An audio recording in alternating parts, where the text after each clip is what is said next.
Үзэгчдэнд амралтын өдрийн мэнд хүргэе. Сайн байна уу захлын нэвтрүүлгийн ээлж дугаар эхлэж байна. Өнөөдөр бид студидтэй зочин болгож сэтгэл судлаач болон гэр бүл судлаачтай гүйж оролцуулаад байгаа юм. Ингээд ээлж дугаараа хүлээн авч үзтүү.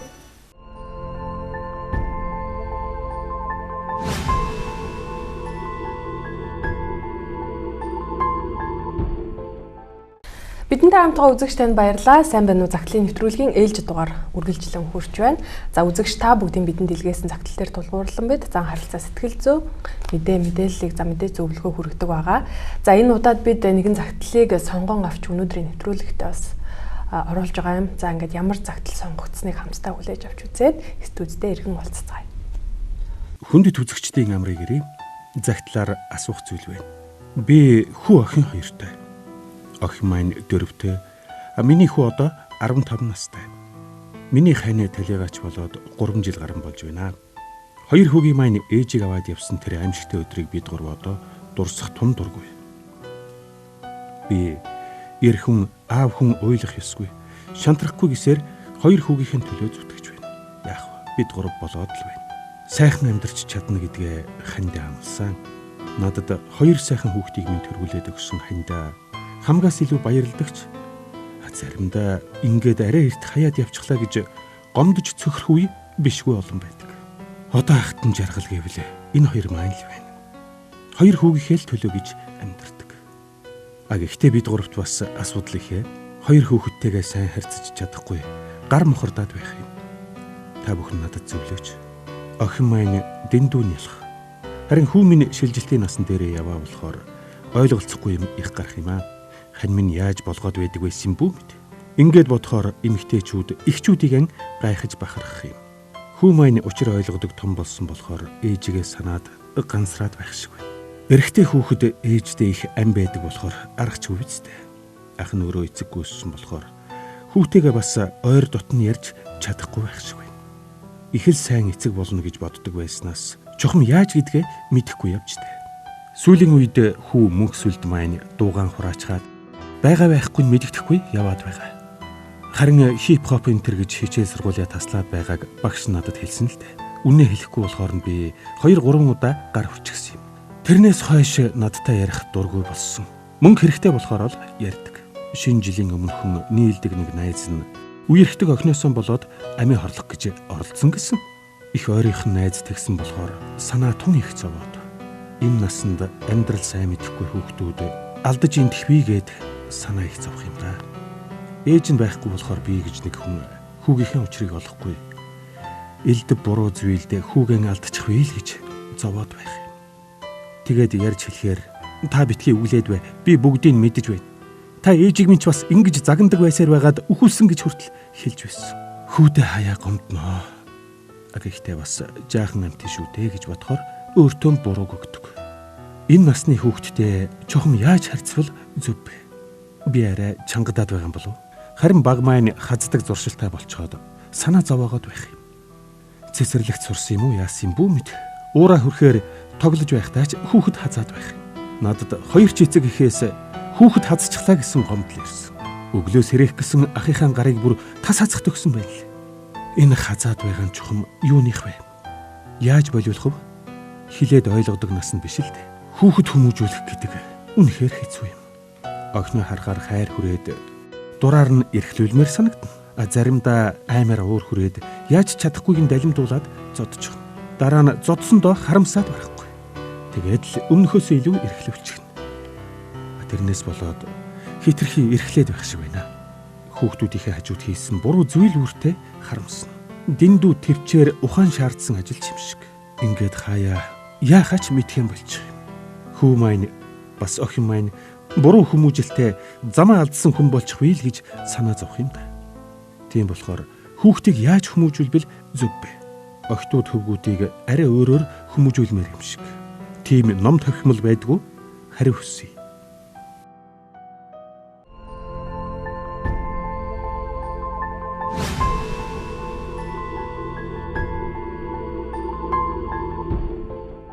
Тэгэхээр өнөөдөр загтлилгээсэн энэхүү загтлын эзэн үзэгч танд баярлалаа. Юуны өмнө хамтдаа өнөөдөр зочин болж ирсэн сэтгэл зүйч, за гэр бүл судлаач танилцуулъя гэж бодож байна. Баруун гар талаас гэр бүл судлаач, гэр бүл судлалын магистрант 40 зориг хүрэлцэн ирсэн байна. Танд амралтын өдөр бидний зорж ирсэн баярлалаа. За түүнчлэн манай олон нэвтрүүлэгт бас хүрэлцэн ирж үзэгчд маань зөвлөгөө өгдөг. За амьдрахын ухааны алтан дүл төрийн бас байгууллагын сэтгэл судлаач, сургагч багш Баясах хүрэлцэн ирсэн байна. Танд баярлалаа. За тэгээд ах маань загталдаа яг энэ хүүхэд хүмүүжлийн тал дээр бас гар мухардаад байна гэж бичсэн байгаа шүү дээ. Бид бас нэг талаар үнэхээр яг энэ хүүхэд хүмүүжлийн тал дээр бас нэгдсэн зөв зохистой мэдээлэл хомс болов гэж бодож байна л да. Тэгээ юуны өмнө бас өнөөдрийн нэвтрүүлгээ нийт үзэгчтэй, эцэгчүүдтэй хандаад за мэдээж хүн болгон эцэг их болно гэдэг гिचлэн тийм ээ. Хүүхэд хүмүүжлийн тал дээр өнөөдөр бид хамгийн их нийтлэг гаргаад байгаа магадгүй алдаа дутагдал юу гэдэг юм бэ гэдэг асуултаараас нэвтрүүлгээ эхлэе гэж бодож байна. Тэгээ ямар ч бас хоёр хүүхдийн төлөө өөрийнхөө амьдралыг зориулахаар тэг шийдсэн энэ өөрийнхөө сэтгэлийг бас гаргаж захиа бичсэн их баярлалаа. Тэгээд хүүхдийн хүмүүжил өөрөө нөгөө аавгүй өссөн учраас яг аав хүн яаж хайрлахаа сайн мэдэхгүй гэдгийг бол ойлгож байна. Гэхдээ хүүхдээ хайрлах явцдаа аав хүн ингэж хайрлдаг юм, аав хүн ингэж боддог гэдгээ харж болдог. Бас өнгөрсөн аавын хайрыг ойлгоогүй зүйлийг ойлгож мэдэж хүлээж авах ийм давхар бас боломж бас байдаг л да. Тэгээд яг энэ аавыг харах юм бол хүүхдүүд нь бас насны зөрөө ихтэй. Нэг нь 4 настай, нэг нь 15 настай. Бага насны яг өсвөр насны гэсэн асуудлууд яг гарч ирж байгаа харагдаж байна. Тэгээд хит бас аавын сэтгэл бол хит одоо нэг төсөөлөн боддгоор хүүхдүүдийг одоо хитрхи өрөвдөж хитрхи одоо ээж нь байхгүй юм чин дээ гэдэг иймэрхүү хандлага ажиглагдаж байна л да. Тэгснээрээ өөрөх нь хүч нь буурж ийн хэлж байгаа үг нь суларж ийн загинсан ч гэсэн тэр үг нь хүчтэй болохгүй яг иймэр хит одоо өрөвдөх байдал байгаа харагдаж байна. Хүүхдүүдийг бол хит өрөвдөх бас хэрэггүй. Яг л тэр хүүхд өвдөөд тэгээд байгаа биш, аашлаад байгаа биш, зүгээр л зан чанар аашаа гаргаж л байгаа. Тийм учраас яг зарим үе сахилгажуулчаал тэгэл аав дараа нь харамсаал за өстэй юм уу хоёр хүүхдээ хитрхи ингэчүүдээ гэж хитрхи өөрөө тэрэндээ эмзэглээд тэгээ юм хэлж чадахгүй учраас хүүхдүүд нь буруу хүмжлэлтэй болох аюул нүүрлж байна л да. Аюул тулгарх асуудал гарах тэр зүйлүүд яг гарч ирж байна. Баг хүүхэд нь ахыгаа хазж ин цэцэрлэг дээрээ очиод хүүхдүүдийг хазаад байгаа тийм. Энэ бол буруу зуршил. Тэгээ ааш авирлаа шууд дургуйслаа илэрхийлээ юу ч таарлцсан тэгээ хүнийг өвдөгж байгаа ийм байдал байгаа байхгүй юу. За энэ байдал үр дагаврын амсуулах юмыг үзүүлэх ёстой. Юу гэхээр хүн хазна гэдэг бол болохгүй зүйлээ гэдэг зүгээр хэлээ тэ цоглоо саваадлаа сахилгажуудлаа тэнгүүтээ яаж яах гэхээр маш хурдан тайвшруулад аргадаад байгаа байхгүй юу. Тэнгүүд хүүхэд юм сурахгүй. Яагаад гэвэл миний зүв байсан өөрөө буруу байсан гэд ингээд ерөөс энэ зангаар засахгүй байгаа байхгүй юу. Тийм бол сахилгажуулсан бол зогссон бол загинсан бол энэ хэсэг зай авдаг ч юм уу энэний хор уршиг гэдэг ямиг бас тайлбарлаад өөрт нь бас тэрийг мэдрүүлэх ёстой. Ялангуяа 4 настай 0-оос 3 нас бол хүүхдийг хүмүүжүүлэх хамгийн чухал нас. За харин Монголд нэг эсрэг утга өгөөдөг л та хүүхдийг 3 нас хүртэл нь хаан шиг байлгах гэдэг. Энэ өрөөгсөн дураар нь дөргөл дун чөмгөр нь жиргүүл те юу хүснээ авч өг хүүхэд тэрийгэл унаал дэлгүр дотор хөвтүүлэх хүссэн болгоныг авч өг гэж бодоод үгүй. Харин яг бага насн дээр нь бүр бариад томрох тусам жоохон тавьж өгөх ёстой. Гэтэл 15 6-тай олчингууд нь гинт ухаарангуудаа барих гэж оролдвол аль хэзээний тэд нар гараас бутраад гарцсан. Та зөх гэвэл гарын шимар бариад авчна. Тийм учраас тухай тэр үед бол ерөөсөө аюу хөрөхгүй л гэсэн үг байхгүй. За ингэж хүн хазаад байгаа би чамайг гоё тоглоом авч өгөө боллоо. За хүн ингээ хазах юм бол би чамд гоё амттай юм авч өгч өснө боллоо. Гэж нэг дуртай юмн дээр нь те жоохон хязгаарлалт хийж ин гэсэн үг байхгүй. Харин бид нар буугаад өгчдөг байхгүй. За чи тоглоомоо хураахгүй бол дараагийн удаа тоглохгүй шүү. Тэгээ ээж аав нар буугаад өгөөд тоглоом нь өөрөө хураачдаг байхгүй. Хүүхэд хураавал мөд дуусахгүй за юмд явах гээд ингээл ээж нь орж ирэл тэнгүүл хүүхэд за ийм байсан ш хин нэг надад туслаад хий чинь. Тэгээ том болоод хариуцлагагүй хүүхдүүд гарч ирдэг. Тэ юм эмх замбрааг хин нэг янзлчин дөө. Яг л тийм зуршил суугдсан. Яг ийм тийм учраас яг сахилгажуулна гэдэг бол их чухал зүйл. Хүүхдэд угаасаа би нэг энэ дээр нэг ишлэл уншмаар байна л да. Яг энэ аавд хүүхдээсээ сахилга батыг холдуулж болохгүй. Чи түүнийг саваагаар жанчлаа гэд хүүхд чи өгчихгүй. Харин хүүхдээ савааны амт үзүүлжээ. Түүний сүнсийг үхэгсдийн орноос авраарай гэж. Мунхаглал хүүхдийн зүрхэнд уяастай байдаг сахилгын мод тэр буруу байдлаас нь холдуулж өгдөгөө гэж. Тийм учраас хүүхдийг саваадлаа гэд сахилгажууллаа гэд хүүхэд өгөхгүй харин савааг холдуулах юм бол хүүхэд буруу зуршлаараа амьдралаараа өөрөө сахилгажуулагдах болдог. Том болоод сахилгажуулагдах болдог. Тийм учраас том болоод тэр хүүхдэд та багтан сахилгажуулахгүй бол амьдрал болон бурхан том босоо сахилгажуулна. Хүндхэн байдлаар суралцсанаа л гэсэн. Тийм учраас ирээдүйдээ сайн болыг бол одоо сэтгэл өвдсөн ч гэсэн саваадахаас өөр арга байхгүй. Тэгээ хэрвээ аав нь сахилгажуулж яхад ээж нь өмөрч болохгүй. Яг хэрвээ өмөрөх юм бол хүүхэд гаардаг. Намайг өмөрч чинь гэдэг өөрийгөө өөгшүүлж бодоод ерөөсөө юм ойлгодог. Тийм учраас ээж нүдэн ханаад буруу хараа тийм зогсох ёстой л доо. Өмөрмөр эсэн ч гэсэн өмөрч болдоггүй. Харин дараа нь ээж бол тэрвэрч те яагаад ингэсэн гэдэг тайлбарыг өгөх ёстой. Тэгэхгүй тэгэл саваадаа л хаяад хүүхд заримдаа юунаас осноо ойлгохгүй байвал бас сахилгажуулалтын үр дүн байхгүй болж. Тухайн харилцаан дээр утга ургуулж хэлэхэд хүүхдийг бас дэндүү хайрцаглаад дэндүү чиглүүлээд чи инг тэг гэд үйлдэл болгоны заахад хасаа илүүтэйгээр харилцан ярилцах, тухайн хүүхдийн сэтгэл зүг сонсох, тулгамдж уу бэрхшээл тухайн асуудалд бас би сэтгэл нь хүрэхгүй байгааг үгүйсэхгүй тэрийг олж харилцвал илүү зүйтэй болов уу гэж бодож байна л да. Тэгээ яг сэтгэл зүйд нь ямар асуудал байгаад ямар зүйлийг ямар аргаар гадагшд гэж илэрхийлээд байна. Тэрийг бол яг санаа сэтгэлийнхэн сэдэлтээс нь ургуулж олж мэдэх хэрэгтэй юм болов уу? Хэрэгтэй гэж хэлж байна. Тэгээ ургуулж мэдхийн тулд тухайн хүүхдтэй чөлөөтэй ярилцах шаардлагатай болж байна л да. Миний хүү яагаад ингэж байна? Миний охин яагаад ингэж байна? Ямар зүйлээс энэ хүүхд тазаад байгаа чинь яагаад ингэж байна вэ? Ангиж хүүхдийг ингэхээр болохгүй. Хүүхд өвднөө. Гэ тухайн хүүхдээс асууж тухайн хүүхдээ яг тэр сэтэл санааг нь олсны үндсэн дээр тухайн гаргалгааг ургуулж олж болох болоо гэж бодож байна. Тэгэхээр хүүхдтэйгээ илүү ойлголцож ярилцах хэрэгтэй гэдгийг мэдээж гэр бүл судлаач хэлж байна тийм ээ. Ялч ч энэ гэр бүл маань бусад гэр бүлээс бас арай ондоо гэж хэлж болно. Учир нь хэм бол яг гэр айлын эзэгтэй хүн гэдэг бол маш чухал үүрэгтэй, нарийн нандин зүйлийн илүү мэддэг тийшээ ордог. Аав нар маань харьцангуй бас хайнга талтай гэж хэлж болно тийм ээ. Ажиллаа яадаг орж гараад хүүхдтэйгээ хаяа тоглох гэдэг юм уу. Тэг өнөөдөр яг аав маань бас хоёр хүүхдтэйгээ харьцангуй бас насны зөрүүтэй тийм ээ. Хоёр хүүхдтэйгээ хэрхэн яаж ойртож ярилцах уу, учрыг олох уу, яаж одоо хүмүүжүүлэх үү цаашлаад гэдэг дээрээ илүү анхаарал нь төвлөрөөд байна л та. Тэгэд миний бодлоор энэ аав бас нэг бодлыг өөртөө бас илүү бас тогтож хараад өөртөө бас ярилцаад эхлээд өөрөө нэг урт амьсгаа аваад түүнийхээ дараа бас хүүхдүүдтэйгээ илүү ойртож ярилцах хичээх хэрэгтэй юм шиг санагдсан л да. Яг тэр хүүхдийн сэтгэл санааг мэдэх гэдэг бол юм хэр үнэ. Жишээ нь ээж нь байхгүй болцсон хүүхэд тэ одоо 4 настай 3 жилийн өмнө гэдэг чинь дөнгөж нэг ой хүрээгүй л ээж бол байхгүй болсон байна шүү дээ. Тэгэхээр чи ой гэдэг бол хөхнөөсөө бараг гарч амжаагүй байхад байх ээж бол байхгүй болсон байгаа. Тийм болохоор иймэрхүү хүүхд бол яг ээжийн тэврэлт ээжийн тий сүүг хүсэж байгаа энэ сэтгэл нэг юм дундуур байдал илэрдэг л дээ. Тэгээ иймэрхүү зуршил нь бас яг хүүхэд хазах ийм байдлаар илэрч нэрээ тэгж бас болно. Жишээ нь би 2 хүүтэй баг хүүгээ бол нэг 10 сар ай хүрээгүй байхад нь нөгөө сургуулаа төгсөх гэжсэн учраас яалтчгүй нөгөө хатам ээж рүү явуулсан.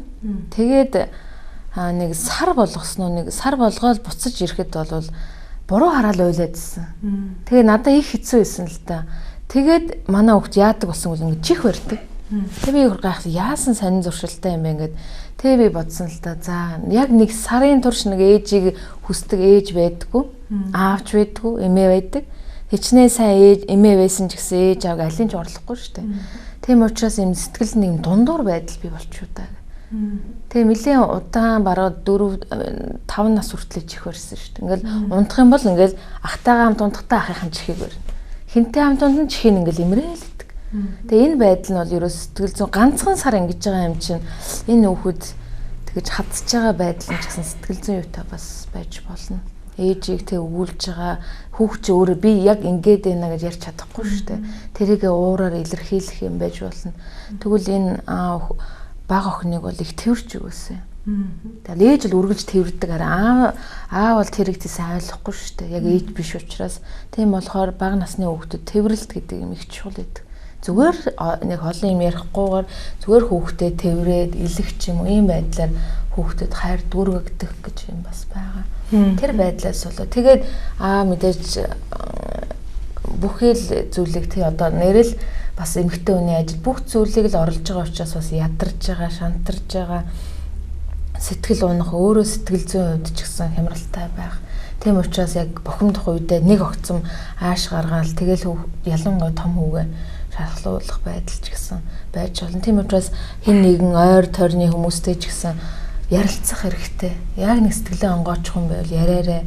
Тэгээ заримдаа бас хүүхдүүдээ хэн нэгэнд харуулад те ганцаараа бас энэ амрах хэрэгтэй. Тэгэд цэник авч дүүргэхгүй болвол сэтгэлээр унаад тий хэцүү байна. Заримдаа зөвхөрн, заримдаа ядарсан сэтгэлээс хүсээгүй үгээ ярина, хүсээгүй зүйлээ хүүхд рүүгээ шидэн. Тэгээд хүүхдэд шархлуулах тохиолдол байдаг. Тийм болохоор өөрийгөө бас хэсэг хугацаанд ч гэсэн жоохон хайр авч тайвширхын тулд бас амралт бас хэрэгтэй. За би л байхгүй бол болохгүй гэж бас өөрийгөө гаргуун таних юм бол энэ их ачааллын дараа ядарч болно, зөвхөрч болно, шантарч болно. Тийм учраас өөртөө амралтыг авч хэн нэг хуваалцах юм байвал сайхан сэтгэлээ онготл бас яриа тайвшраад тийм байх бас шаардлагатай. Тэгэхээр хагас өнчин гэж бас яг энэ тохиолдолд бас хэлмээргүй. Гэхдээ яг хагас өнчин хүүхдийн хувьд одоо жишээлбэл сэтгэл зүйн байдал нь онцлог ч юм уу те бусдаас ялгаатай нь юу гэдгийг эцэг эхчүүд яг энэ дээр яаж одоо анхаарах ёстой юм гэдэг юм уу. Энэ талаас нь бас яг онлын үднээс ч юм уу гэр бүл судлалтыг яаж тайлбарлах юм, ямар зөвлөгөө хүргэх юм бэ? За гэр бүл судлаачийн үднээс тайлбарлахад тухайн хүүсдэр аваад ярих чинь эрэгтэй хүн гэж нэг байна, эмэгтэй хүн гэж нэг байна. Эрэгтэй хүнээс гарч илэрч байгаа ааш аран шиг ондоо, эмэгтэй хүнээс гарч илэрч байгаа ааш аран шиг ондоо. Тухайн хүүхдэр ярих чинь бага насны хүүхд байна.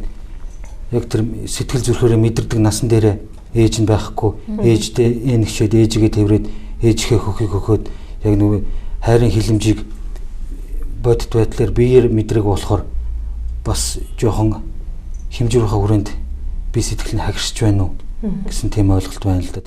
Биеийн хилэмжээр ийдэг аргаар тухайн хүүхд төр дутагтаад байгаа хайрыг бас нөхөж өгөх хэрэгтэй болов уу гэж бодож байна. Басны хүүхд учраас бас хэлж яраагаар ойлгохгүй учраас энэ илвэрээ илүү ойр байх нь одоо бага хүүхдийн хувьд бол чухал байх нь тийм ээ. Тийм байна. Аха. За яг энэ өсвөр насны хүүхдэд нь бас нэг асуудал гараад байгаа шүү дээ тийм ээ. Хичээл номоо бас гүйцэд хийхгүй явахгүй байна гэж энэ за түнчлэг аав руугаа бас олон сөрөг үгсийг чулуудж гин гэж энэ бэрхшээл бас их байгаад байна. Яг энэ хүүдээ бас их зовсон зүйл их байгаа шүү дээ тийм. Энэ яг энэ тал дээр бас хүүгийн хувьд тулгуурлаж ярихад хүүхдтэй яг тулж харилцах хэрэгтэй. Тулж ярилцна гэдэг нь миний хүүд өнөөдөр ямар асуудал тохиолдож байна, ямар асуудал бэрхшээл байна, аавтайгаа юу ярмаар байна гэд хүүхдийнхаа сэтгэл санааг нийлэхийн тулд өөрөө асуулт тавьж тухайн хүүхдийг уншиж явах хэрэгтэй л дээ. Тэгээд тухайн сөрөг хандлагын тулд дэндүү өөгшүүлж болохгүй, зааж зааварлаж хэлж ярьж ойлгуулж явах ёстой. Тэгээд нэгдүгээр, хоёрдугаар хичнээн өсвөр насны хүүхд гэсэн ихийн хайраар бол үлэм чимжээр дутагдж явна шүү дээ. Тэр байдлыг бас олж харж тэр талаас нь бас тэрийг харилцаагаар нөхөж өгж явах ёстой юм болов уу гэж бодож байна. Одоо монгол хүний зан харилцаа ч юм уу те сэтгэл зүйн байдал юу ондоол байх л да үндэсний онцлог гэдэг юм. Яг бидний хувьд яг хүүхэд хүмүүсийн тал дээр түгээмэл алдаад байгаа зүйл юу байна гэж та яг гэр бүл судлаач хүний хувьд олж хардаг байл. За тэр талаар бол эцэг эхчүүдээс харж яхад хүүхдэд эндүү өөрийнхөө хүмүүжүүлэх гэдэг л дээ. Тухайн хүн гэдэг арга билэг талаас эвцэлдээд төрөөд өсөөд төрөөд ингээд шат хамжаад хүн болчихсон байдаг. Гэтэл өөрийнхөө хайрцаглаад чи тэгэх ёстой, чи ийм байна, ингэх ёстой гэд тэгээд идэг. Тэрийг бол заавал тэгж захирах тушаах тухайн хүнийг хөдлөх байр суурин дээр сууж тухайн хүнийг зааж, зааварлсан, тухайн хүнд зөвлөсөн, чиглүүлсэн тийм байр суурин дээрээс харилцах ёстой болов уу гэж бодож байна. Тэгээд ямаргүй магадгүй нэг алдаа гарлаа гэж чинь миний хүү чи энэ алдаан дээр яагаад ингэж алдав? Аавынх нь бодлоор ингэсэн биш үү гэд ярилцах, зөвлөх хэрэгтэй ба. болж байна л да. Яг энэ өсвөр насны хүүхдүүдийн сэтгэл зүйн онцлог дээр та бас хэлээч. Бид нар нэг зарим хүмүүс янз бүрээр ярьдаг те бас за чиглүүлэх ёстой, зарим нь найз шиг байл гэдэг, зарим нь боол шиг харьцал гэдэг те аль нь ер нь илүү зөв байх магадaltaй юм бэ? За өсвөр насны хүүхдүүд ер нь бие та хандлагатай байдаг. Ер нь ээж аав гэхээсээ илүүгээр найз нөхдийн байр суурь цонхилж эхэлдэг. Ерөөс найз нөхдийнхээ хэлж байгаа үг тэдний хандлага бодол сэтгэлээ ер нь хүлээж авдаг, дуурайдаг, дагдаг. Тэдний хэлсэн үг бол бараг л ээж аавын үгнээс илүү хүчтэй нөлөөлөх яа өсвөр насныхан тохиолддог зүйл. Тийм болохоор юм болгонд хориол цагдаал те. Тэгтэл өсвөр насны хүүхдүүд ингэ би ер нь хийн. Би ер нь те би таамаар байна. Би те өөрийн гэсэн мөнгөтэй баймаар юм чинь. Би өөрийнхөө хүслээр бас өөрийнхөө мөрөөдөл янз бүрийн бодож гин хүсэж мөрөө яг энэ үед бол бас хүсэл мөрөөдлийн оргилцэг байдаг. Янз янзын юм мөрөөдөл кино одогч дуурайгаал тэг ерөөсөө энд дайжгүй юм бол те юу ч вэ одоо жишээ нь хип хоп гэдэг өөрт нь таалагдвал тэрийг дөрөв покс гэвэл тэрлүү гүгэл тийм учраас өөрийгөө олж илрүүлэх гэдэг нас байдаг. Тийм учраас яг өсвөр насн дээр нь хүүхдийг бол хит барайл оройтж чинь чи тэгж гин ингэж гин хөө ирж гин барьж гин үгэл цаг тутам цагдах юм бол хүүхэд бүр цаашаа яваад байдаг. Тийм болохоор яг энэ насных нь онцлог байна. Хараа хяналтгүй хай гэсэн үг биш. Гэхдээ хаагуур юу хийж байгаа ер нь өөрийгөө тэ илэрхийлж за чи ер нь хаагуур явсан бэ гэхэд ерөнхийн нэг юм хариулт эргээр өгччихэл байгаа бол болж байна. Нэг болгонд детачлал бэггүй бол хүүхд ярих дурггүй. Ер нь бие таах гэсэн тиймэрхүү л байдал илэрдэг учраас ээж аав хитрхи яг нөгөө гэр судлаач байгаа хэлж байгаатай яг адилхан цагдаал яг өөрийнхоороо байлгах гал яг өөрийнхөө хүслээ жиддэн цагт л эргээл гэтэл найзуудтайгаа нэг зүйлийг хийчмээр байдаг. Өсвөр насны хүүхдүүдээс ч бас шинэ бүтээл, оновчтой санал дээх үед бол тийм иймэрхүү бүтээлүүд их гарч ирсэн байхгүй. Хоорондоо яриад нэг хамтлагч гэсэн байгуулсан ч ах шиг. Тийм учраас яг ийм насны үед бол хүүхдүүд бол нэг гэрт бол тогтохгүй гэдэггүй.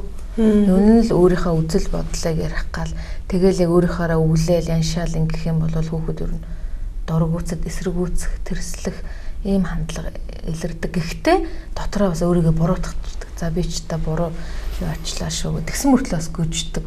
Иймэрхүү хандлагууд илэрдэг л те.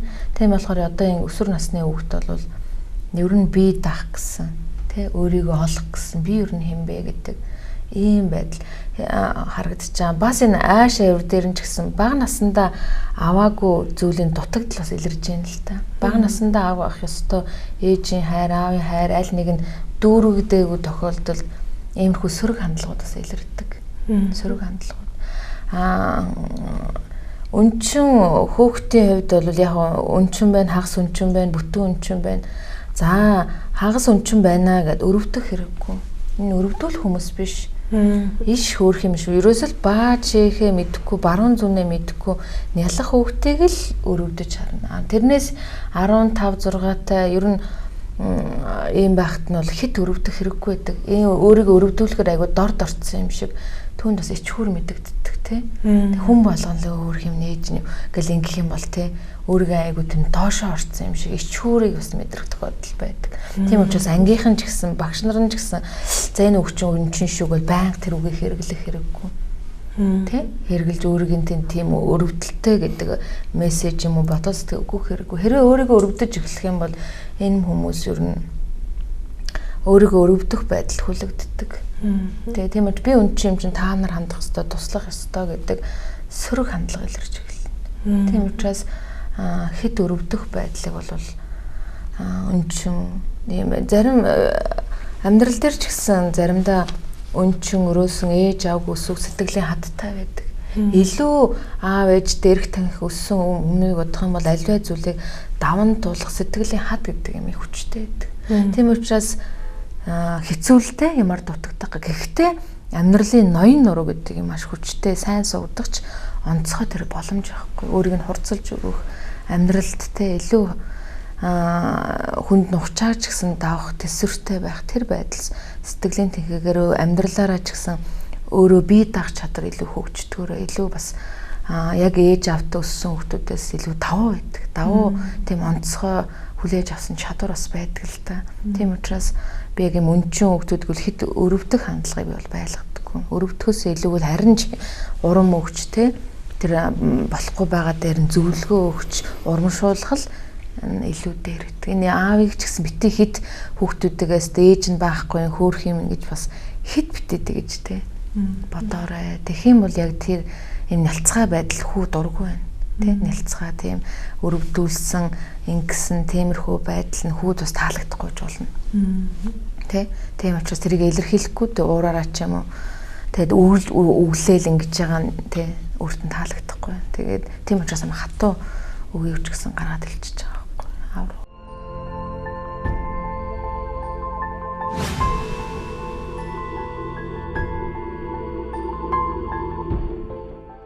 Тэгээд мөсвөлттэй аав нь болохоор 2-3 удаа жоохон хүч хэрэглээд харьцсан учраас одоо бол өөрийг нь огт сонсохгүй байна гэж нь хүлээж авахгүй. Сонсохгүй байна гэдэг бол ярилцахгүй байна л гэсэн үг шүү дээ, тийм үү? Яаж хүүгээ одоо өөрийг нь сонсдог, өөртөө нэг нүгөө ярилцдаг болоход одоо энэ үзэгч маань яаж анхаарвал дээр юм шиг. Яг энийг л асах хүсэж байгаа хэл та, тийм. Яг одоо тухайн нөхцөл тухайн хүүхдийг хэмжүүрийн хүрээнд унших ёстой болвол гэж бодож байна. Бага байдал, гэр орондоо байгаа байдал, хичээл номоо давтаад хичээлээсээ ирээд юу хийж ийн, чөлөө цагаараа юу хийж ийн.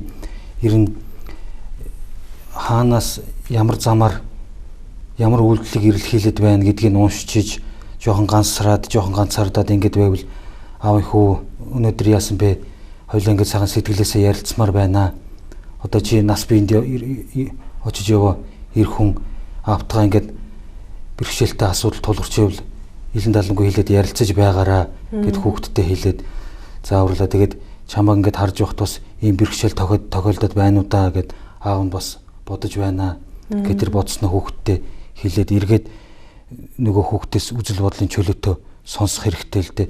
Тэгээд тэр сонссон дээрээ үндэслээд яг тухайн асуудлуудаа бичилжүүлээл тэгэл 1 2 дугаар 3 дахь гэх маягаар л зөвлөгөө өгөөд заан зөвлөн сургана гэх маягаар явуул зүйтэй болов уу гэж бодож байна. Тэг яг иймэрхүү оролдлого хийхэд хүүхэд эхлээд дургуутсан л те. Тэгсэн ч гэсэн бууж өгөхгүй байх хэвээр. За бас л дургүй байна да гэл тэгэл юм бол хүүхдээ ойлголцохгүй.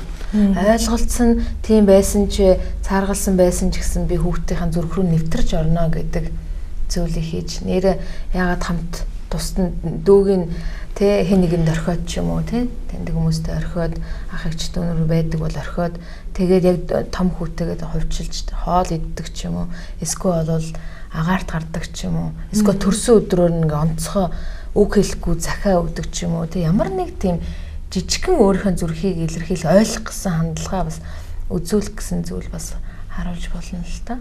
Тэгээд ямар ч байсан хүүхэд мэдээж аав нэмчин арай өөр ханд зөөлрчтэй ойлгож ухаарах гэж байгаа штэ. Тийм болохоор яг тиймэрхүү маягаар хүүхдээс бас сэтгэлж зүрх рүү нэвтрэх аргыг бас хийж болно. Тэр хоол хийх гэдэг асуудал дээр бол ингээ харж байхад гэр бүлийг их зангидж өгчихэд л да. Одоо эхнэр нөхөр хоёрын жишээн дээр харах чинь хоёулаа хоол хийгээд хоёулаа бие биендээ туслаад ингээ хоол хийгээд эргээд нөгөө сэтгэл гаргаж хийсэн хоол гэдэг үднээс эргээд итгэж гисэн аль хоёр биендээ амттай санагч идэг гэр бүлийн уур амьсгалыг ч гэсэн их бүлээцүүлж өгж идэг. Тийм учраас тухайн аав бас нэг өдөр төлөвлөөд хүүхдтэй за хоёул өнөөдөр ямар хоол хийж идэх вэ? Миний хоёул нийлээд нэг сайхан хоол хий гэж хүүхдтэй бас хөдлөөд хоолыг хамт хийгээд тэгээд бэрхшээлтэй асуудлуудаа тий шууд утгаар биш яг шатанд дэвшүүлэн барж идэхээр мэрж идэнэ гэдэг зарчмаар ингээд шат дэвшүүлээд тухайн хүний сэтгэл дотор буглах гээд байгаа тэр асуудал яг тэр сэтгэлийнх нь учгийг орж ихшгэлүүлж харьцах ёстой болов. Тэгээд баг багаар ингээд сэтгэлд нь хоногшоод байгаа, сэтгэлийн хөндрөлүүлээд байгаа тэр асуудлуудыг олж мэдэх болов гэж бодож байна. Хоёрдугаарт бас хүүхдийг дэндүү уншаад иж болохгүй. За энэ одоо яаж ийн хижлээс орж ирээд юу хийж ийн энэ нэр нь яах нь энэ нэр нь яаж ийн бухимдаад ийн үгээд тэгээд уншаад байх юм бол хүүхдийн темпераментээс хамаарч зарим хүүхдүүд бас дэндүү уншуулах гэдэг дэндүү бөөцөлүүлэх гэдэг тийм болдог. Зарим хүмүүс болохоор нөгөөдхөөс нь зайлсхийгээд дандаа миний үйлдэл болгоныг заах гэж идэг, дандаа намайг ингэх гэж идэг. Би одоо бас бие даах гээд том хүн болох гээд байна гэдэг үүднээсээ бас үүсгээд байдаг л да. Тэгээ яг л тухайн харилцааныхаа жорыг тааруулж л тухайн хүнтэй харьцах ёстой болов уу? Нэг ясандаа зарим хэллэгээр энийг мэргэжлийн хэллэгээр нөгөө тархины түлхүүр тааруулах гэж хэлдэг л дээ. Зарим хүнд бас сонсохоор жоохон тийм игдүүцэл төрж иж магадгүй. Яг л зөв сэтгэлээр тухайн хүний тархины түлхүүрийг л тааруулж харьцах хэрэгтэй юм болов уу гэж бодож байна л да. Тэгэхээр эцэг эхчүүд маань бас нэг хүүхдээ хэсэг ажил төрөлдөө түүртэй сул орхичоол гинт за чи юм аа яар те яагаад байгаа гэдэг тулгын шаардах маягаар харьцаа зүйдэг бол баг багаар энэ ахын хувьд үл шатаагаад хүүхдтэйгээ тань мэдээж ярилцах боломжтой юм. Баярлалаа. Тэгэхээр сэтгэл гэр бүл судлаач маань сая хэллээ шүү дээ ганцрах гэж тийм ээ. Яг энэ ганцрах өвчин хүүхдэд яаж илэрдэг юм бэ? Манай энийг асууж байгаа учир нь гэвэл бас манай нэвтрүүлгийн бас үзэгч бидэнтэй уцаар холбогдсон л та эмээ өвгөнд байхгүй болсон хүүхд маань ганцраад ах шиг байна. Бүр ингээ огт юм ярихгүй юм. За яг том чуудын хувьд бол арай ондоо штэ ярилцах ч юм уу ойлгох ямар нэгэн байдлаар энийг тайлчдаг. Тэгвэл миний хүүхд ингээ ганцрах өвчин гэж бас хэлж болох байх тийм ээ. Ганцраад байна гэдгийг яаж мэдэж болох вэ? Энийг бас яаж хамтдаа тайлах боломжтой гэдэг. За ийм үед бол ерөөсөө хүүхд бол дуугаа хардаг. Энэ өөрөө нэг талаараа битгэрхэн маягийн юм л та. Эмээгээ санаж байгаа, өвгөө санаж байгаа битгэрэл гинт байсан чинь дандаа л эмээтэйгээ ярьдаг. Эмээ ер нь хүүхэд одоо хөгшин хүн ярил ер нь адилхан шүү дээ гэж ярьдаг шүү дээ. Яг хоёулаа жижиг шажигэн байсан ярина те хөгшин хүн чи хүүхэд шиг болчихсон. Хүүхэд тийм учраас яг өөр шиг нь ойлгодог хүн байхгүй. Ээж бол хизээж тэгж цаг гаргаал те олон юм ярихгүй. За чи цаашаа гэл ингэ чинь. Тийм учраас сэтгэлээ нээж чадахгүй учраас дотгошоо олчих. Одоо ингэх юм бол ингээл янз янзын төсөөлөл эмээ минь байс тэгсэн бол ингэсэн бол гэл хий төсөөл дотроос хямраад идэг, гансраад идэг. Энэ бол сэтгэл зүйн хэрвээ энээс гарахгүй бол хүүхэд бүр ямар ч үйлдэл хийх сонирхолгүй, тэг хүсэлгүй болж энэ хямрал болж өөрчлөгдөнө. Тийм болохоор яг хүүхдтэйгээ яг эмээ нь яаж ханддаг байсан тэр төвшөнд очих гэж тэр төвшөнд эмээтэйгээ яаж цаг өнгөрөөж исэн тэр дурсамж зүйл байвал яриулж тэгээ тэр хүүхэд чи яг би эмээтэйгээ ингэдэг байсан ингээл ярмаар л гаж даанч хинч сонсдоггүй хинч анхаардаггүй тийм болохоор яг тэр байдалд нь очиж тэгээ эмээтэйгээ хамт явж исэн газар нь харин аав нь ч юм уу ээж нь ч юм уу дагуулж юу авч өгдөг байсан яг тэрийг авч өгч бас иймэрхүү үйлдэлэр тэр дурсамж байгаа штэ хүний төв мэдрэлийн системд гинтийн үйл явдал баярт үйл явдал хоёулаа бичигддэг. Энэ гинтийн үйл явдалд төв мэдрэлийн системд бичигдсэн энэ зүйл маань эргүүлээд хүнийг бас гансрал хүргэдэг, баярт хөөртэй байдал хүргэдэг. Тийм ээ энэ ой дурсамжийг эерэг сайн дурсамж болгож өөрчлөх. Тийм учраас энэ хүүхдтэй энэ бид нар хүүхэд гэдээ бодоод байдаг л та. За хүүхэд юм чи юу ойлгодیں۔ Гэтэл заримдаа хүүхэд яг том хүн шиг хэмжээний юм ярьдаг. Айгуу тийм мэрэгүү ухаантай бүр зөвлөгөө болчмоор юм хүртэл хүүхэд ярьдаг. Тийм болохоор яг тэр хүүхдтэй зүгээр л нэг сайхан сэтгэлийн онгодол сонсож өгөөд яриулах хэрэгтэй. За хүүхэд юм чин гайгүй болчих байлгүйгээ тоглоом авч өгсөн ч гэсэн тэр нь бол эмээг ч юм уу хин нэг өөрхөн сэтгэлийн дүүрэхгүй л байна л та. Яг тийм төвшөнд хүүхдийн төвшөнд очиол гэсэн. Яг хүүхд чигээ болоод хүүхдийн төвшөнд ирээд хүүхдтэйгээ харьц яар хүүхдэд дагуул өөр орчны солих нөхцөл байдал энэ байдлаа хүүхд энэ байдлаас ер нь хайртай хүнээ алдсны дараа ер нь жил орчим ер нь сэтгэл зүйн хямрал ямар ч хүн тохиолддог. Ямар ч мундаг хүн байсан бай, сэтгэлийн хадтай байсан бай, хайртай хүн учраас санаад байгаа, хүсээд байгаа, ярмаар байгаа. Тийм учраас нэг жилийн хугацаанд бол уйлах үедээ уйлж, санах үедээ санаж ийн гэж энэ эмоц, энэ зүйлийг гаргах хэрэгтэй. Битээ уйл, өснөө ханаас битээ уйл гээд үгүй уйлмаар байгаа. Харин сайн уйлуулах хэрэгтэй. Тэгэхгүй бол тэр хүн чинь дотгошоо юугаа гаргаж чадаагүй, харамслаа, тэ нэрээ санаж ийн гэдэг зүйлээ ч илэрхийлж чадаагүй учраас дотгошоо буглаад энэ сэтгэл зүйд нь энэ ганцрал гэдэг энэ байдлыг ч гэсэн авчирт. Өөрийгөө илэрхийлэх байдлыг ч гэсэн зүгээр л эмээ явцсан нэг юм хол явцсан гэд хэрвээ хүүхдэд хуурсан бол хүүхэд эмээгээ хүлээж байгаа. Заримдаа хүүхдэдээ худлаа ирчдэг ш тамгүй. Өө эмээ нь хол эмд явцаа одоо мөд ирэхгүй байхаа гэх. Тэгэхээр нөө хүүхэд эрэндээ гэж бодоод байдаг. Гэтэл үнэн эмээг үннээр л хэлэх хэрэгтэй. Дотгошоогоо ихшдэг тийм зүйл бас өөрт нь эхэлж ийн гэж хэлэх гэж юм л да. Тэр нь ягаад тэгэхээр ингээд дотоод сэтгэлрүүгээ бугалдаг хүндээ юм ярьдаггүй ингээд ихшээд идэг. Тэрийг гаргахын тулд шууд за чи яагаад энэ чи ингээд энэ чи яагаад уурлаад байгаа миний хүү яагаад байгаа гэж ихсэн илүүтэйгээр оройд нь цэцэргээс нь аваад ирж явахдаа за миний хүү өнөдөр юу хийв ямар цэцэрлэг дээр ямар хоол идв багш нь юу заав ямар тоглоомор тоглов гэд баг багаар ингээд дасган тухайн буглаад байгаа асуудлыг ингэж гаргах ёстой болов уу гэж бодож байна л да. Тэгээд баг багаар гаргаад ингээд ярилцаа тухайн хүн чинь сэтгэл зүрхээ нэгээд гаргаад ирэхээр тухайн харилцаа руугаа бас нэгт хоёрт гуравт халахмаар орж эхлэх ёстой болов гэж бодож байна. Жохон хүүхдтэйг бол зураг зурулж болдог. За чи яг зөв юу ч хамаагүй зурдаа гэх юм бол хүүхүүд яг дотор байгаа юм зурж эхэлдэг. Юу өөрт нь хамгийн чухал байгаа. Тийм байвал тэмдээ өөрийгөө эсвэл уйлж байгаа зурж магадгүй. Энэ үл хүүхдийн дотоод байдлыг илэрхийлж байгаа арга байдаг. Зургаар хүүхдийн сэтгэл зүйн унших гэж байдаг л та. Тийм учраас хүүхдийг хоёлаа зураг зурья гэх те. Тэгээд аав ч юм уу ээж ч юм уу нэг зураг зурлаа те. Яг зэрэгцэл сууш тэнгууд хүүхэд яг дотор байгаа бодол яваа гаргаад ирдэг. Тэгээд зурган дээр нь ярихгүй чи яагаад уйлаа зурсан юм болоо гэд. Тэнгүүл дотор нь уйлмаар ч юм уу эсвэл их ууртай. Яагаад ууртай зурсан? Энэ хин энэ юу ингээд зурсан болгон дээр нь те. Тэр хүүхэд өөрийгөө зурхтаа гар нь байна уу? Хэлгүй зурсан юм уу? Зүгээр чихмэгч байхгүй зурсан байгаа бол би юу ч сонсомооргүй байна, ярмааргүй байна гэсэн тохио. Тэгээ гаргүй зурцсан байгаа бол хүүхэд ерөөсөө өөрийгөө илэрхийлж гарахгүй байгааг илрэл. Тийм учраас зургаар хүүхдийн сэтгэл зүйг унших тохиолдол байдаг. Бас тоглоомоор нь уншуулдаг. Тийм сэтгэл зүй байдаг л да. Ингээд хүүхдийн бүх төрлийн тоглоомуудыг тавиал тийм сэтгэл зүйн ганцралтай тийм байдал илрээд байгаа хүүхдийг орол за миний хүү энэ гоё тоглоомуудаар тоглоорой гэж тавьчихдаг. Тэгээ хүүхэд хамгийн түрүүнд ямар тоглоомыг сонгож байна? Ямар баатрын хувцсыг өмсөөд байна? Тэ иймэрхүү байдлаар хүүхдийн сэтгэл зүйг шууд уншдаг. Хүүхэд бол өөрийгөө би сэтгэл хэцүү байгаа. Том хүн бол ярина. Уйлаа дуулаа ч юм уу.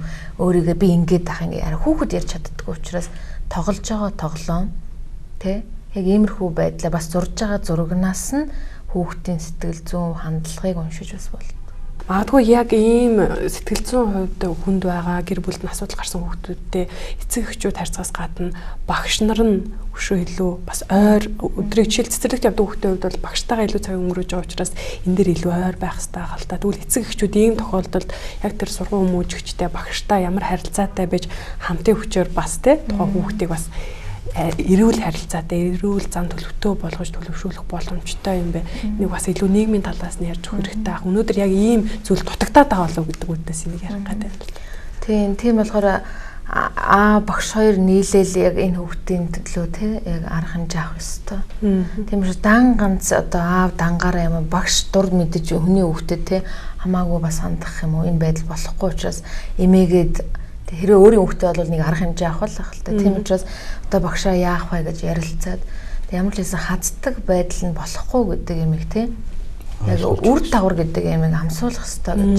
Үр дагавар юмыг амсуулдаггүй учраас хүүхэд би хүн азуул миний би бас өөрөө өвддөг юм байна. Би хүссэн юм хийж чаддаггүй болдог гэдгийг болвол амсах хэрэгтэй. Хүүхэд шууд эсэргүүцнэ. Чарлж үзүүлнэ хэвээр байдаг аашаа гаргана. Хүүхдэл тэгсэн ч гэсэн багш болон бууж өгөх ёсгүй. За баг 2 цаг 3 цаг ч чарлж болно тэр хүүхд. Тийм байсан ч бууж өгөх ёсгүй. Бууж өгвөл за энэ тоглоомоо авахгүй юу гээл. Тэ? Эсвэл хүүхэд заримдаа тэрэж ундаг хүүхд байдаг шүү дээ. Дэлгүүрт ороод тэрийгэд унцдаг. Гэл чарлаа. Тэр тоглоомыг л аав өөдөө өөр юм авахгүй гэл. Тэгэл нөгөө ээж нэгтсэн нүүрэндээ тэгэл мөнгөгүй байсан ч гэсэн тэгэл хамаг юмар шахахгүй л аваад. Тэг хүүхэд нь бүр сурцсан. Тэгэл хаана яаж ажиллах юм. За тэр үед нь авч өгөхгүй л гэсэн бол авч өгөхгүй. Чарлсан ч хамаагүй, гэртээ очиж 3 цаг уйлсан ч хамаагүй авч өгөхгүй л гэсэн. Тэгэх юм бол хүүхэд дараа нь бууж өгдөг байхгүй. За би аашлаад уйлаад ээжийг буулгах аргагүй боллоо доо. Тэгэх үед хүүхэд нөгөө бодит байдлаа амсах үедээ өөрчлөгддөг. Хүүхэд нь хичээлээ сургуультай явсан чинь би намрын хавцыг мартсан. За энэ үед бодит байдлыг бид нэр амсуулдаг байхгүй. Яана хүүхэд минь муу авлаа. Араас нь такси яриад гүүж очил манай хүүхэд хувцаа мартсан байна багшаа гэл багшд нь оруулж өгдөг. Энэ үр дагавар амсуулдаг. Хүүхэд дандаа юм хааяна. Ийм хүүхэд дандаа юм хааяна. Хариуцлагагүй хүүхэд болдог. Энийний оронд бол яад энийг удаа муу аавна л үсттэй. Муу авлага юу муу бодлого юм. Харин муу авах үедээ дараагийн удаа би биеийн тамирын хавцыг орхиж явж болохгүй юм байна гэдэг юм сураад амьдрал дотроо ч гэсэн хариуцлагатай байх, юмаа мартахгүй байх энэ зүйлийг сурдаг. Тийм болохоор яг хэл хязгаар тогтоож тэр амсах хэрэгтэй юм байна, амсуулах хэрэгтэй. Бид нар ерөөс амсуулдаг шүү. Нэг чухал юм байна. За дэлгүүр явъя хүүхдүүдээ гэрээ цэвэрлээрээ тоглоомоо хураагаараа. Хэрэг дэлгүүр яваагүй явахаас өмнө тоглоомоо хурааж амжихгүй бол уучлаарай. Тэ? Дэлгүүр явахгүй болно. Гэртээ үлдэхээс аргагүй шүү. Тэгж амлж хэлчихэд Тэгээ хүүхдүүд чинь аргалаа ш тоглож байгаа тоглоомоор. Ээж бист ирж байгаа яг хураачна. Тэгмүүд ээж шууд буугаад өгчдөг. За тиймдээ эсвэл өөрөө хурааж өгдөг. Ингээд үр дагавар гэдэг юм амсдаггүй учраас хүүхэд ирээж хураахгүй. Харин тэр үед яах байсангүй ээж шууд чи хураагаагүй би чамд хэлсэн сануулсан чи үлд. Уйлаа чарлаад орилоод муухай ээж гэж хэлсэн чи орхиол явсан.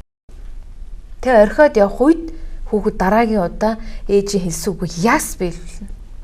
Ингэж өөрөөр хэлбэл зодхоос илүүгээр яг нөө дуртай хэл хязгаарыг тогтоож иж эднээс бол ээж анараас маш их төвчээр шаардлагатай. Давхар ээж өөрөө хүмүүжүүлэх, аав өөрөө хүмүүжүүлэх хэрэгтэй байдаг. Бууж өгмөр байдаг л та. Яа, бууж өгчмөр.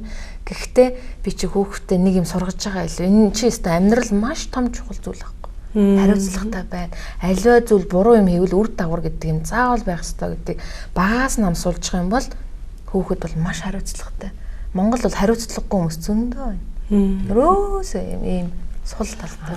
Энэ дээр бас тогтож нэг юм асуумаар санагдсан юм аа. Энэ хүүгийн хувьд бол бас яг өсвөр насны хүүхэд байгаа. Тэгээ энэ дээр бас дурдсан байсан л та. Хамгийн сайн найз нь бас нэг юм оролдлого хийсэн гэж амиа оролдлого хийсэн. Нэрээ бас үнэхээр яг энэ өсвөр насныхны хувьд ийм зүйл их байна, дамжраад байна. Тэгээ тэр нь цаашлаад яг нөгөө эрхэл нөхөрл хайр, дурлал, шавхаархлоос үүдэлтэй байна.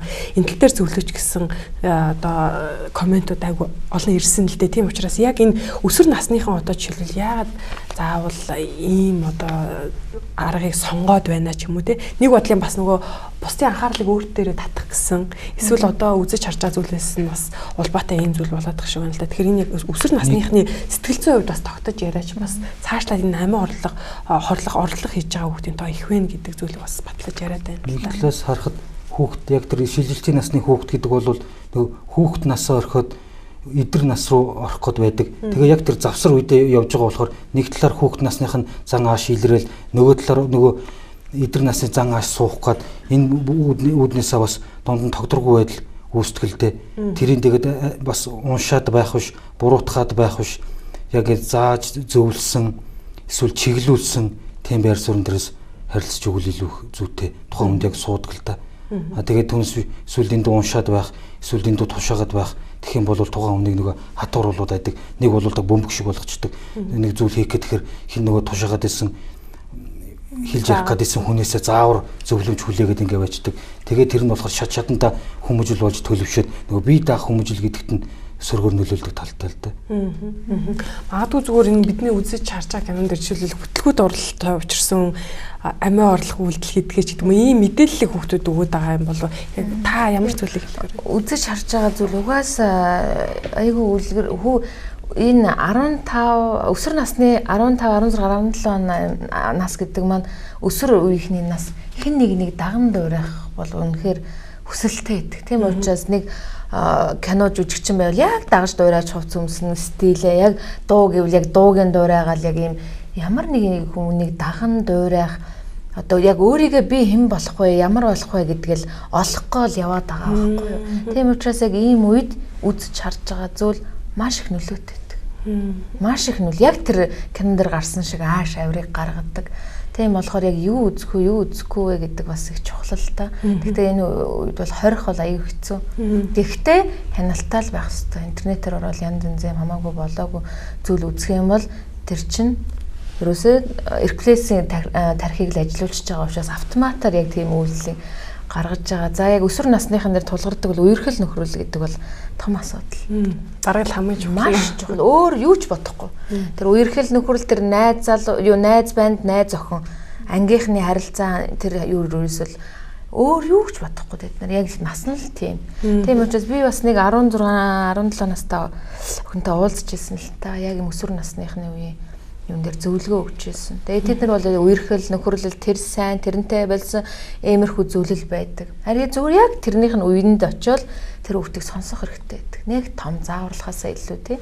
Өөрөө яг 16 7 8 настай үедээ ямар байснаа би бодох хэрэгтэй болж байгаа байхгүй яг би дээр байрнаас биш яг тэр хоёрын насны төвшөнд очиод за би чиний үед байхдаа би юу ингэдэг байсан шүү гэл ингээл яг үе юм шиг би ярьсан л та.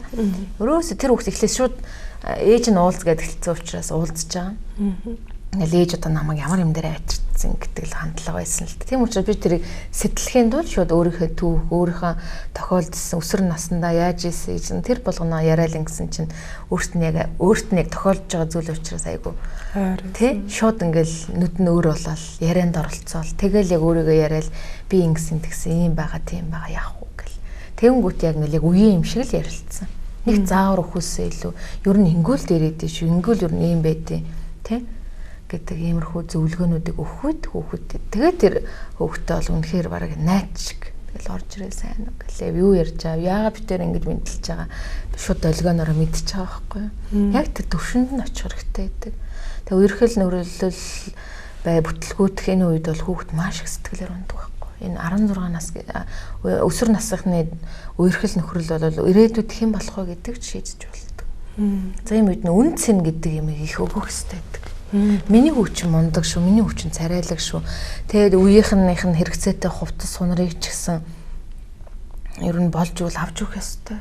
Тэгэхгүй л өөрийгөө дорд үзэл голох иймэрхүү хандлагууд илэрдэг. Үгүй ээ, миний үед энэс муу увчмсч энэ харин гайгүй увч одоо өмсчөөчтэй. Үгүй уучлаарай. Тэ одоогийн хүүхдийн сэтгэлгээ шал өөр тэ өөрийнх шиг байлгаал за яадын гуталчин бүтэн левел өмсөө авчих гэж зүтгэх юм бол ангийнхан дунд доош хүүхд нь шууд эвгүй байдалтай. Тийм учраас иймэрхүү сэтгэл зүй бас яг энэ өсвөр насны дээр бол тэ хувцастал энэ зүйл дээр нь болж боломж олдох юм бол за ээж нь ингэсэн шүү өөрийгөө тайлбарлалтаа ээж аав. За ээж аавд нь одоохондоо нэг боломж алга. Гэхдээ ээж нэг ингэж байгаа шүүгээ тайлбараад хэлээд өгч. Тэгвэл хүүхэд тэр болгоныг нэхэхгүй. Тэгээ үсээ олол ингээл хоорондын зөрчилтэй болоод үеийнхэнтэйгээ адилхан хувц өмсгөл хулгай дээрэм янз янзын буруу зүйл рүү хүүхдүүд орох. Хүүхний утас дээрэмдэх ч юм уу иймэрхүү байдал яагаад л өөрт нь байхгүй учраас өөрийгөө гайг өгч харагдуулчих гал те иймэрхүү хандлага байдаг учраас яг ийм үеийн хүүхдүүд бол ихэд бол цагдаж барих бол шаардлагагүй бас тэдний яг үерхэл нөхөрлийн тэр байдал хандлага магадгүй дууга ураагаад байвал найз охинтой ч юм уу тэгэл нэг эвгүй болсон ч гэж магадгүй шүү дээ. Тэгээ тиймэрхүү байдлыг бид нар соргоор ээж мэдрэх ёстой, харах ёстой, анзаарах ёстой. Яг ингээд яг нэг эцгийг харуулад нэг жинтэйх үг хэлэх хэрэгтэй. Жишээ миний нөхөр хоёр хүүдээ за найз охин охингөл ааваасаа зөвлөгөөр аав нь бол сайн мэдэн шүү. Тэ? Яг нэг найз охин охины сураг гараал явж штэ. Дүүн бол мэдгүй агаа нэг мессеж бичээд байлээ. Манай хоёроос насны их зөрүүтэй. Агаа нэг мессеж найз охинтой хаа гэл. Тэ орой хоол идэж байгаа. Тэнгүүт л хаан за. Хэрвээ найз охин охин гэж ааваасаа асуур. Аав нь бол өстой яахан өстой ярина шүү. Гэж хэлээ зүгээр орхичихж байгаа. Тоглоом шоглоом нэг юм мессеж өгөөл орхичихж байгаа. За маяглаад ээжээ болохгүй шүү гэх юус хэрэггүй. Тэнгүүд хүүхдийн сэтгэл ингээ хаагдмалш нээлттэй болчихж байгаа байхгүй. Тэгээд ер нь их юм нуухгүй. Ер нь аав нь юу ер нь ааваа сонсвол юу ярих болоо гэх ингээ цаана нэг хүсэл төрүүлээ хайчиж байгаа. Яг иймэрхүү маягаар хүүхдүүдэд өдөө хүүхдэд анзаарах яг энэ үе дээр л жоохон анзаараад өчгөө өсвөр үе дээр нь илүү тэр сэтгэл санааны байдлыг хараад уурлахаасаа илүү жоохон анзаарч харж угаасаа тэгээд намаа орлоо гэдэг бол хамгийн сайн сонголт ерөөсөө угаасаа биш зүгээр бас айлах гэж байгаа сүрдүүлэх гэж байгаа эсвэл өөрийгөө хит голсон байдлаас тийм учраас иймэрхүү хандлага гаргаж бол чи хүнцэнтэй чи бол цорын ган чи бол онцгой чи тэндээс юугаараа ялгарч болох уу гэдэг яг тэр нөгөө хувь хүнийх нь онцлогийг хэлж өгөх үнэлэмжийн дээшлүүлэх гэдэг юм би ярьдаг. Өөрийгөө голоол тэрнт би тэр амар хайртай би даанч станерэ тэг үерхлэлтэй тэгтэл өөрийгөөс амар хайртай болсон гэж бодож байгаа штэ. Яг л үннээсээ зүрхнээсээ тэгж итгээд байгаа. Тэр чин том болж үзээгүй хөхт юм чин. Тийм учраас яг тэр зүйл дээр ингээл амар хэцүү болоод мартаж бодоод байна ингээд ингээл тэгэнгүүт нь өөрийгөө яаж үнэлэх вэ өөрийгөө яаж хайрлах вэ яг ийм үед нь ямар үйлдэл хийвэл илүү дээр байдаг гэдэг зөвлөгөө өгөхөд л үр дүнтэй байсан л та. Өөрийгөө хайрлаараа үн цэнэгүй хүнийг хүн угаасаа тоодгүй. Тэгээ өөрийгөө үнэлэхгүй нэг хин араас чинь доохын өгчья гэдэг хүнтэй хин найзлах уу? Иймэрхүү л байдаг. Тэгвэл чи өгчья ста би чамгүй бол болохгүй ийм өвтөйлэр чи өөрийгөө дорд оруулна. Тэгсэн дорвол улан бүр гоё олоод улан бүр гоё тэ нүүр амаач гэсэн гоё байлгаал гоё хувцсаа баяр хөөртэй бай. Тэгэнгүүт нөгөө нэг хүн чинь цаашаа явж исэн үгүй яагаад эн чинь болчихоо гэдээ эргэдэг. Тийм учраас өөрийгөө үнэлэх үнэлэмж их чухал гэдэг шүү. тухайн хүүхд сая сэтгэл судлаачийн маань хэлдэг шиг тухайн юу гэдгийг тэр сэдлийн их тэр жигүүрийн хилж өгч тухайн хүний өөрөөс нь ухаанаас нь ургуулж ингэж жигүүрлүүлж явах хэвээр л да. Тэгээд эргээд нөгөө хүн чинь сэтгэл нэгэн жигүүрлчихсэн хүн чинь бас юм ирэл хийлээд ингээд үйлдэлхийн тэр үйлдэл дээр нь яг тухайн харилцааг хэлж ойлгуулж зөвлөж өгвөл илүү ухамсарт нь суртахунд нь гүн суудаг л да. Тэгэхээр яг загтлын эзэнд маань бас та бүгд бас хандаж хэлэх зүйл байгаа ах гэж бодож байна. За аавын тухайд бас нэг талаас гар мухардаад байна гэж байгаа нь бас өөртөө бас их энэ дээр тавьсан баг шүү дээ. Эр хүн битсэн баг шүү дээ. Эр хүн ойлгох ёсгүй би аав хүнтэй би чадна хоёр хүүхдээ гайхалтай авч явна ч гэдэг юм. Өөртөө бас их өндөр шаардлага тавиад тэгээд тэрнээсээ болоод түрэгдээд хүүхдүүдээ ойлголцохгүй юм зүйл ах шүү. Тэгэхээр аав сэтгэл зүйдээ хэрхэн анхаарч те аав хүчтэй байвал хоёр хүүхд бас сайхан амьдрах гад хүчтэй байх гэдэг шүү дээ. Тэгэхээр яг энэ загтлын эзэнд маань бас хандаж та хоёр бас хэлээч. Хэрвээ ах дүү нар бол би юундээ туслахын тулд байдаг гэдэг үг байдаг Библиэл дээр.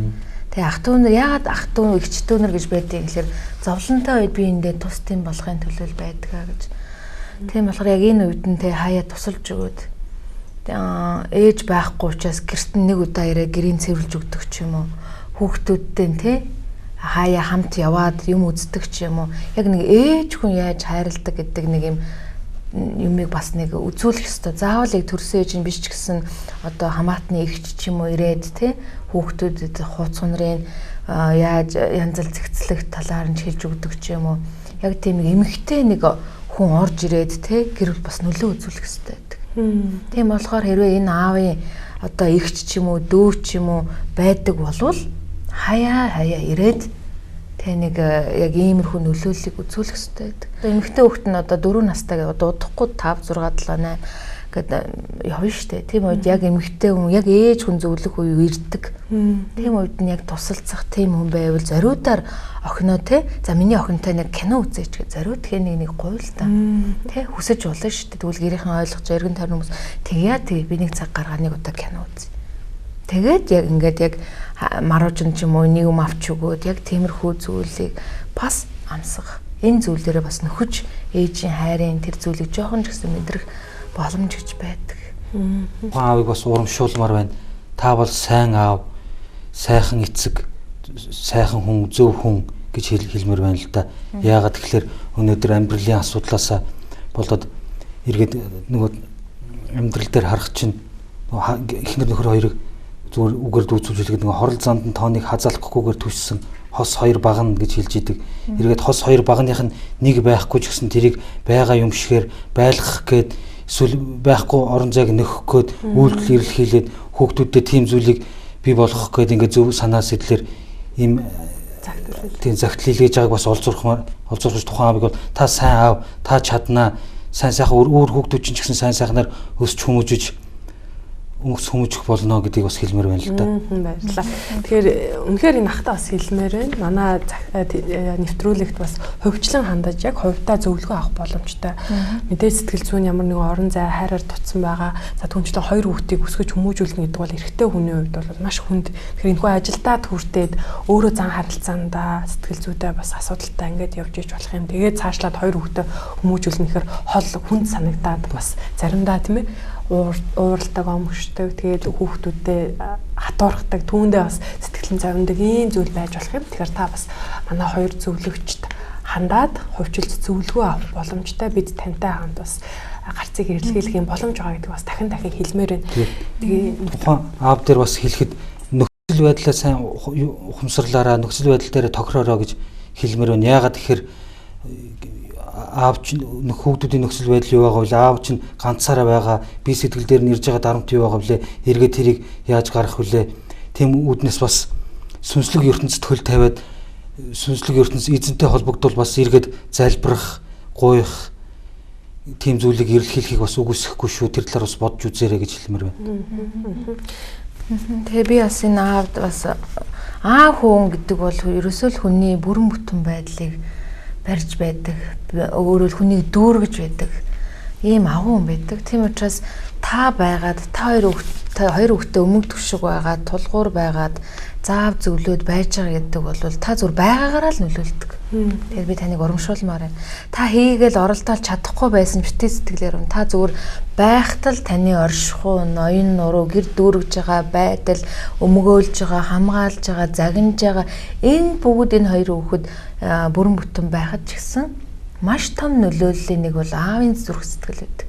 Аавын хайр дутагдаад ирэхэд болвол хүүхдүүд ер нь аливаа зүйл домдох ийм байдлууд илэрдэг. Харин ээжийн хайр дутагдахаар гэхээр арай тийм талын баг сонсогддгоо. Аавын хайр дутагдсан хүүхдүүд дээр бол илэрдэг зүйл юу гэхээр ерөөсөө аливаа зүйл сэтгэл дундуур өөрийгөө бүрэн дүрэн илэрхийлж чаддгүй, хамгаалтыг мэдэрдэггүй. Хайр гэдгийг мэдэрдэггүй өснөөсөө дандаа дутуу явдаг. Тийм болохоор та аав нь байгаа учраас хүүхдүүдийн маш том орон зай бол дүүрэгдсэн байгаа. Тийм болохоор та бити ганцаараа гэж бодоорой. Би ч нэрээ тийм шүү. Хоёр хүүхдийнхээ хамгаалалт, өмгөөлөлт аав гэдэг хүн хүүхдээ хамгаалдаг, өмгөөлдөг, залруулдаг, засдаг байгаагаараа л нөлөөлждөг. Тийм учраас нөгөө аав байхгүй болохоор л гэр хоосоо өргөд явцдаг гэж тий. Аав байхаар гэр байгаагаараа л зүгээр сууж байхад л гэр дүүрэн байждаг. Ийм зүйл яг үүнтэй адилхан хүүхдийн зүрх ч гэсэн дүүрэн байдаг. Тийм болохоор та маш сайн аав. Тэгээд танд их баярлалаа. Тэгээд үнэхээр том болоод хүүхдүүд чи аавда баярлалаа гэж ачиг хариулах өдөр ирнэ гэж би хэлмээр. Яг л тийм сайн мундаг аав байгаа юм чи хүүхэд том болоод ойлгож ухаарна, харна, танаар тий ааваараа бахархах тэр сэтгэлж гисэн гарнаа гэж би хэлмээр. Нэг талаас бас мөхс үлд гэсэн тийм ээ мөхс үлд хүмүүс бас нэвтрүүлэг үзчихэж болох юм. Нэрээ бид нар аав руу зөвхөн хандхаас гадна бас ухаан орсон 15 настай гэдэг бол мундаг том ир хүн штэ. Мөхс үлдэд бас хандаж одоо аавта туслаарай гэдэг юм. Энэ зүйлийг бас хэлэх хэрэгтэй байх л та. Одоо мөхс үлдийн хувьд ярих чинь яг найз охин ирэлхийлээд байгаа шиг яг тухайн харилцаан дээр нутгад үзүүлж хэлвэл найз охин яваад өгвөл найз охин өөртөө найзлахгүй байвал өөрт нь ямар санагдах вэ? Яг тэр харилцааг аав дээр дүүцүүлж аав нь ээжүүгээр нь амьдрах гад байна. Аав нь ээжүүгээр нь амьдраад байна. Тэгэхэд ямар байх вэ? Тухайн нөхцөлийг бас өөр дээрээ ургуулж өөр дээрээ утга дүүцүүлж үзэж үзээрээ бас тэгэд аавгаа хайрлаарай гэж хэлмээр байна. Тийм болохоор яг аавтайгаа ойлголцохыг тий хичээгээрээ аав чинь ямар ч байж болно, ааштай ч байж болно, үгэлдэгч байж болно, загиндагч байж болно. Тийм байсан ч гэсэн чиний аав учраас тэгээд үнэхээр та хоёрыг энэ 3 жил тий авч явсан байдлыг хараад бас аавгаа хайрлаж бодоосай. Чи ухаантай хүү? Тэ үнэхээр аавгаа ачиг хариулаарай. Аавгаа хэлж байгаа үгийг нэг удаа ч гэсэн тайвнаар хүлээж авах сонсох чадвар чамд байгаа гэж би хэлмээр. Яагаад гэвэл аав нь мундаг юм чи хүүн угаасаа мундаг ийм байх боломжтой гэж би харж байгаа байхгүй юу.